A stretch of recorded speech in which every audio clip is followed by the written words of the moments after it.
Hollywood के मध्य में एक पुरानी और परित्यक्त हवेली खड़ी थी जो पड़ोस पर एक अशुभ छाया डाल रही थी। साइलेंट मैनर, जैसा कि ज्ञात था, का एक डरावना इतिहास था जिसे अधिकांश लोग लंबे समय से भूल चुके थे।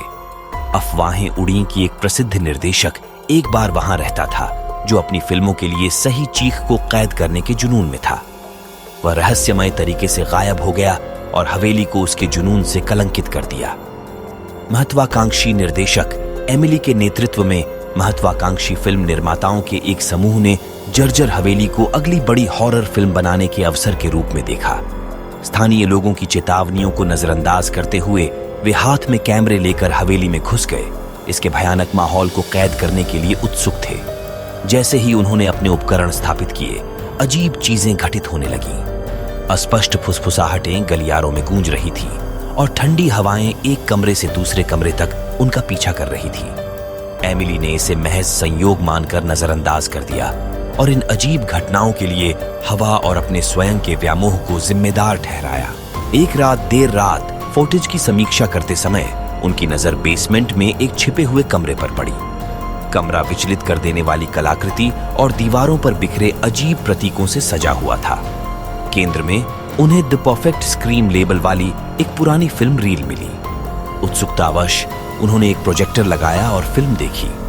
फिल्म में निर्देशक को निर्दोष पीड़ितों पर अत्याचार करते हुए उनकी भयभीत चीखों को कैद करते हुए दिखाया गया है। लेकिन जैसे जैसे चीखें तेज हुईं, वैसे वैसे दहशत भी बढ़ती गई। पीड़ितों के चेहरे पीड़ा से विकृत हो गए, उनकी आंखें काली हो गईं क्योंकि वे रोंगटे खड़े कर देने वाली चीखें निकाल रहे थे जो वास्तविकता के ताने बाने को छेदती हुई प्रतीत हो रही थी। फिल्म निर्माता भयभीत हो गए और उन्होंने प्रोजेक्टर बंद कर दिया। वे अंदर तक हिल गए। जैसे ही उन्होंने हवेली छोड़ने की कोशिश की, उन्हें एहसास हुआ कि वे फंस गए हैं। हवेली एक दुःस्वप्न की भूल भुलैया में बदल गई थी। इसकी दीवारें उन्हें भ्रमित करने और डराने के लिए हिल रही थीं और पुनर्व्यवस्थित हो रही थी। दहशत फैल गई और वे एक दूसरे पर हमला करने लगे। व्यामोह और डर ने उन्हें पागलपन की कगार पर पहुंचा दिया। एमिली का नेतृत्व लड़खड़ाने लगा क्योंकि समूह को उनकी समझ से परे अलौकिक भयावहता का सामना करना पड़ा। एक एक करके वे हवेली के भीतर दुष्ट ताकतों का शिकार बनते गए। एमिली ने निर्देशक के पीड़ितों के पीड़ित चेहरों से परेशान होकर बाहर निकलने का रास्ता खोजा जो उसके आसपास साकार होता दिख रहा था। दिल दहला देने वाले चरमोत्कर्ष में एमिली ने एक छिपे हुए कक्ष की खोज की जिसमें निर्देशक के अवशेष थे जो उसकी परेशान करने वाली रचनाओं से घिरा हुआ था। जैसे ही उसने उसके संरक्षित शरीर को देखा, निर्देशक की आंखें खुल गईं, काली और निष्प्राण। एक भयानक चीख हवा में गूंज गई जिससे हवेली कांप उठी। हवेली की दीवारें चीखते चेहरों और विकृत शरीरों के भयानक मिश्रण में बदलकर जीवंत लग रही थीं। एमिली को एहसास हुआ कि निर्देशक उन सभी पीड़ाओं और आतंक का पात्र बन गया है जो उसने वर्षों से झेले हैं। वह रिहाई की तलाश में हवेली के भीतर दर्द की गूंज का माध्यम बन गया था। दृढ़ संकल्प की वृद्धि के साथ एमिली समझ गई कि भागने का एकमात्र तरीका निर्देशक का सामना करना और फंसी आत्माओं को मुक्त करना है।